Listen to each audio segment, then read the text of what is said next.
1월 한 달 동안 새한글 성경으로 말씀을 전하고 있습니다. 오늘 우리가 함께 읽은 성경 말씀은 누가복음 15장의 말씀입니다. 사실 새한글 성경으로 이 본문을 읽지 않았다면 제가 약간은 뻔뻔스럽게 다시 설교하기에는 약간은 미안한 본문입니다. 왜냐하면 저는 이미 여러 번 이 본문을 설교한 기억이 있고 또 이 본문을 다양하게 해석했었던 기억들이 있습니다. 목회자라면 좀 더 폭넓은 본문들을 익히고 연구해서 성도들에게 선포해야 될 약간의 의무가 있습니다. 그렇지만 누가복음 15장을 읽었을 때 너무 다양한 생각들이 주마등처럼 지나갔고 요즘 하는 말처럼 하면 이건 못 참지 이런 생각이 들어서 이 본문을 말씀으로 정해야겠다 생각이 들었습니다. 소리내서 토요일날 함께 읽기도 하고 있는데 읽다 보면 정말로 오랜만에 성경의 밑줄을 참 많이 그어가면서 읽게 해준다는 장점과 함께 다른 본문에서는 이 본문을 어떻게 번역했었던가 하고 살펴보게 해준다는 장점, 또 그리고 약간은 오버라고 말할 수도 있겠지만 영어 성경 또 헬라어 본문은 뭐라고 말했었는지까지 뒤지게 되는 약간은 의욕이 넘치는 성경 읽기를 가능하게 해준다 말할 수 있겠습니다. 더군다나 제가 새한글 성경을 읽으면서 느끼는 점은 무엇이냐면 아는 만큼 더 보일 수밖에 없는 성경의 형태를 가지고 있다. 이렇게 말하면 좋겠습니다. 특별히 마태, 마가복음보다는 누가복음 이후의 성경들이 더 다양한 이야기들을 새롭게 우리들에게 들려주고 있습니다.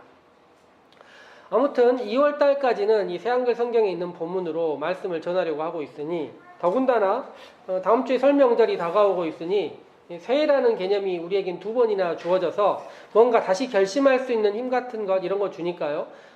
1, 2월 안에 이 성경을 한번 읽어보셨으면 좋겠습니다. 누가복음 15장 16절부터 읽었지만 1절부터 이렇게 순서대로 읽어보면 세금업자와 죄인들이 예수님께 가까이 다가오는 이야기, 여기서 성경이 시작합니다. 지난주에 세리 레위에 대한 이야기, 말씀, 제자를 삼은 이야기에 대해서 전하지 않았습니까? 예수님께서 당시 이스라엘 많은 사람들이 죄인으로 규정하고 있었던 세리를 제자로 맞아들이고 또 그들의 모임에 함께 식사하셨던 이야기가 성경 가운데 있었습니다. 그리고 1절 말씀 따르면 바리새인과 율법학자들이 단지 식사하는 것에 불만이 있었던 것이 아니라 예수님께서 그들을 맞아들이고 그들과 함께 식사하신다고 했으니 뭔가 예수님 입장에서 주도적인 모임을 하고 있는 것처럼 보여서 더욱 원망했던 것으로 보입니다. 누가복음은 예수님의 식사 이야기가 무척 자주 나오고요. 특별히 바리새인들이 이 식사의 자리에서 함께하기도 하고 원망하기도 하면서 함께하고 있습니다. 누가복음에서 바리새인들은 예수님의 극단적인 적대자라기보다는 오히려 예수님의 관심을 끌고 싶어하는 사람들처럼 보일 때도 많습니다. 그런 상황에서 예수님께서 세금업자와 죄인들을 맞아주시고 그들과 함께하는 모습을 보고 바리새인과 율법학자들이 이야기를 한 것입니다. 그래서 그들이 하는 방식, 오늘 성경 말씀에 나와 있지만 않지만 새한글 성경으로 보면 투덜거렸다, 혹은 다른 성경에서 수군거렸다, 못마땅해했다, 원망했다, 서운해했다, 이렇게 다양한 표현들이 있는데 모두 맞는 말 같습니다. 그런데 이게 신약 성경에서 이 표현이 나오는 곳이 누가복음의 2곳인데요. 한 곳이 여기고 한 곳이 삭개오의 집에 예수님께서 들어가셨을 때 같은 표현이 나옵니다. 그때도 주위에 많은 사람들이 서운해하고 원망하고 투덜거리고 아쉬워하고 왜 하필 저 집이지? 왜 저 사람하고 어울리지라고 생각하는 이야기가 있습니다. 그런 사람들에게 지금 예수님께서 오늘 성경 말씀을 이야기하시는 거예요. 누가복음의 비유는 예수님께서 이 원망하는 사람들, 서운해하는 사람들, 이런 사람들에게 우리 비유 한번 들어보고 여러분들이 다시 한번 생각했으면 좋겠습니다라고 하시는 말씀이라는 것입니다. 비유들은 잃어버린 것들에 대한 이야기이고요. 비유의 3가지 이야기는 잘 알다시피 잃어버린 양, 잃어버린 동전, 잃어버린 아들에 대한 이야기입니다. 이거 다양하게 해석할 여지가 있습니다. 제가 이 이야기를 이 세 가지를 함께 껴서 이야기도 전하기도 하고 각자를 전하기도 하고 뒤쪽에 있는 아들 이야기를 조금 더 자세하게 전하기도 했었는데, 제가 이야기를 할 때 꼭 기억하고 먼저 이야기 드린 이야기가 무엇이냐면, 이 누가복음과 마태복음이 비슷한 성경 이야기를 하고 있는데요, 마태복음은 이 세 가지 비유 중에 하나만 이야기를 하고 있습니다. 잃어버린 양 이야기만 하고 있어요. 두 번째 동전의 이야기라든지 세 번째 잃어버린 아들 이야기를 하지 않고 있습니다. 예수님께서 하신 말씀들이 굉장히 많고, 우리가 읽은 세번역 성경 따르면 누가복음 1장에서 이 성경을 기록한 목적을 이야기할 때 차근차근하게 성경을 기록해 보고 싶었다, 이렇게 얘기를 해요. 즉 누가복음은 어떤 순서를 가지고 이 성경을 기록한 것이 분명한데, 누가복음만 그런 것이 아닙니다. 다른 성경도 비슷했어요. 성경을 차근차근 자기들 나름의 규정을 가지고 정했습니다. 그런데 마태복음은 이 세 가지 잃어버린 것 중에 첫 번째 이야기만을 했다는 것, 이것을 잘 기억해 보십시오. 왜냐하면 예수님의 이야기로 일단 선포되고 나면 그 공동체는 그 메시지에 대해서 실천해야 될 일종의 의무 같은 것들이 있습니다. 한국교회에서 굉장히 많이 한동안 말씀을 전할 때 믿음에 대한 이야기를 많이 했어요. 행동에 대한 이야기보다. 왜냐하면 선포되고 나면 선포하는 사람도 듣는 사람도 그 말씀을 지켜야 될 일종의 의무감 같은 것들이 있습니다. 그러다 보니 좀 더 선호하는 말씀이 있을 수밖에 없고 그 말씀을 집중할 수밖에 없는 것입니다. 그런데 마태복음은 잃어버린 양에 대한 이야기만 했고, 누가복음은 잃어버린 동전과 잃어버린 아들에 대한 이야기까지 좀 더 폭넓게 다루고 있었던 것입니다. 성령님께서 우리에게 성경을 이렇게 최종 형태로, 지금 우리에게 전해진 형태로 주시는 것은 이 말씀들이 조금은 더 폭넓게 이해되기를 원하시는 것이고, 이 말씀이 마태복음과 누가복음이 어떻게 사용됐는지까지 조금 한번 고민해봐라, 이런 의미로 차이를 주지 않았나 저는 생각해 봅니다. 그러니 읽으실 때 번역의 새로움과 함께 이 내용의 다양성들도 함께 고민해 보셨으면 좋겠다는 것입니다. 저는 이제 오늘 우리들이 이 누가복음에서 바리새인과 율법학자들이 예수님께서 이렇게 약간은 신경 써가면서 집중해가면서 꼭 당신들이 이 말씀을 들었으면 좋겠습니다라고 얘기를 하셨지만, 과연 이 사람들이 이 얘기를 듣고 바리새인과 율법학자들이 세금 걷는 사람들과 죄인들에게 다른 태도로 대했을 것인가? 사실 잘 알 수가 없습니다. 그런데 성경이 이렇게 이야기하는 것은 우리는 어떻게 받아들일 것인가, 이것을 이야기하고 있는 것입니다. 과거의 메시지지만 오늘도 살아있는 메시지로서 우리에게 전해져서 예수님에게 이 말씀을 우리에게 주신 이유가 무엇이겠습니까? 그들뿐만 아니라 우리는 잃어버린 것들에 대해서 어떻게 생각하는지, 우리는 어떤 존재인지 생각해 보라는 것입니다. 아까 이야기 드린 것처럼 누가복음 15장에 세 가지 이야기가 있습니다. 100마리 양 중에 한 마리 양을 잃어버린 목자의 이야기가 첫 번째 나오고, 두 번째는 10개의 드라크마 동전 중에 하나를 잃어버린 여인의 이야기, 또 두 아들 중 한 명의 아들을 잃어버린 아버지의 이야기가 있습니다. 이 세 가지 이야기 모두 함께하는 것이 잃어버렸다, 그리고 찾았다, 그리고 기뻐했다라는 이야기입니다. 제가 보통 이 이야기 세 가지를 함께 묶을 때 성도들의 전도 혹은 교회를 향한 발걸음을 이야기할 때 이 세 가지 이야기를 함께 묶어서 이야기를 드렸는데, 또 다른 방식 하나가 이 아들을 잃어버린 아버지 입장에서 세 가지 이야기를 하는 것입니다. 헨리 나우엔 같은 사람이나 또 우리가 잘 아는 렘브란트 그림 같은 경우를 가지고 이 설명을 하기가 쉬운데요, 아버지 입장에서 설교를 한번 하고, 탕자 입장에서도 한번 설명하고, 또 큰 형 입장에서도 설교를 하면서 이 내부적으로 복잡한 관계를 한번 우리 자신에 대입해서 읽어보자라고 말할 수 있습니다.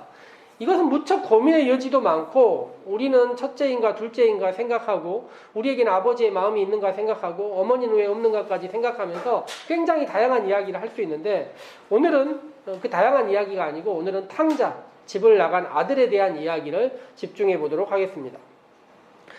먼저 생각해 볼 수 있는 것이 이 100마리 중에 한 마리의 양, 10개 중에 하나의 동전, 그리고 2명의 아들 중에 한 명의 아들, 숫자로 치자면 100 중에 하나, 10 중에 하나, 둘 중에 하나 이렇게 나와 있기 때문에 당연히 둘 중에 하나가 훨씬 귀하고 잃어버린 것을 찾기 위해서 노력할 것으로 보이지만 사실 찾아내는 것을 살펴보면 이스라엘 근동에 있는 목자들에 대한 이야기를 하면 양은 잃어버렸다 해도 대부분 찾는다는 것입니다. 양의 동선이라는 것이 그렇게 멀지 않아요. 걔들이 두려워하고 있어서 멀리 가지 못해서 목자들이 찾아 나설 수 있는 이유가 양이 갈 만한 곳을 다 알고 있다는 것입니다. 그래서 야훼이지만 찾아가 보면 대부분 양을 찾을 수 있다는 거예요.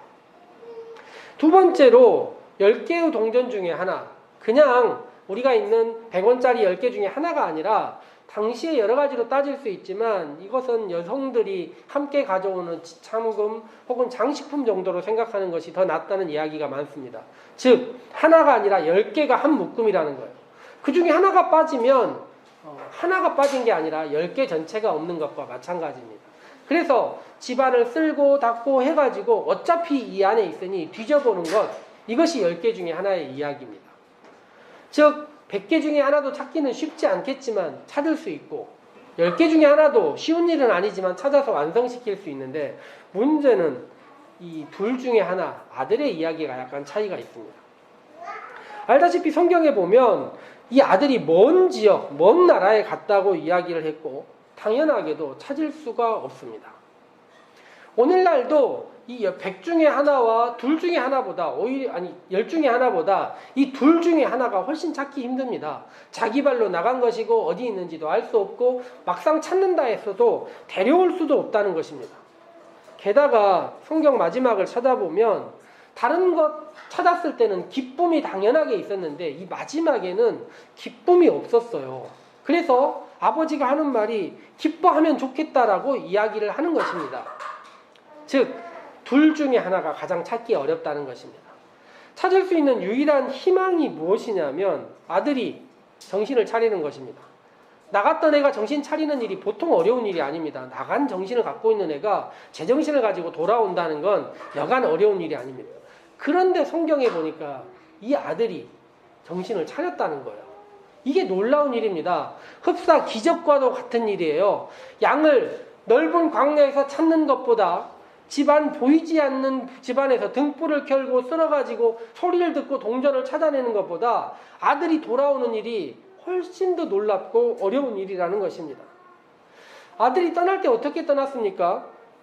당시 시절에 아버지가 살아있는데 유산을 달라고 아들이 말하는 것은 아버지 빨리 죽으십시오라고 말하는 것과 다름없다 생각합니다.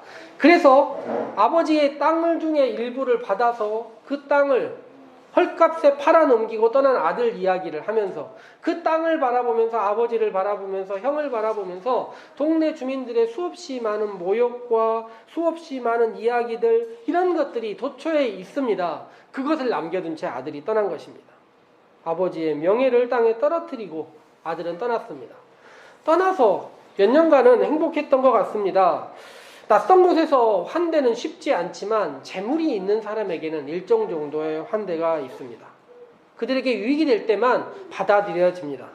그런데 부가 사라지고 났을 때 갑자기 이전과 다른 형태의 텃세와 터부가 시작되는 것입니다. 부유했던 시절은 오히려 자존심에 더 상처를 남기고 조롱으로 다가와서 성경에 우리가 읽은 말씀에 돼지가 나오는데 이스라엘 사람들이 상상할 수도 없었던 돼지와 함께하는 둘째 아들을 보게 되는 것입니다. 최악의 최악. 상상할 수 없는 그 부류의 끝에 가 있는데도 오늘 성경에 따르니까 돼지가 먹는 음식을 먹어보려고 하는데도 그것을 주는 사람이 없었다.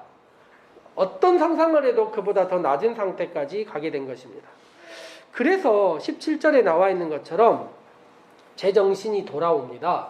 그래서 맨 먼저 그가 생각하는 것이 무엇이냐면 아버지가 자신을 대하는 것이 아니라 아버지가 함께하는 품꾼을 대하는 모습을 생각하는 것입니다.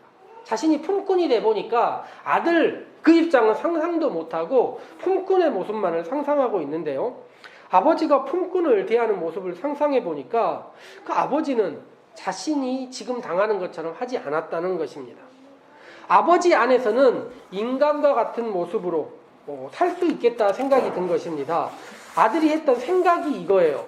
그래서 그가 생각한 다음에 그 집에 가서 품꾼이라도 하면 좋겠다라고 생각한 다음에 이야기를 합니다.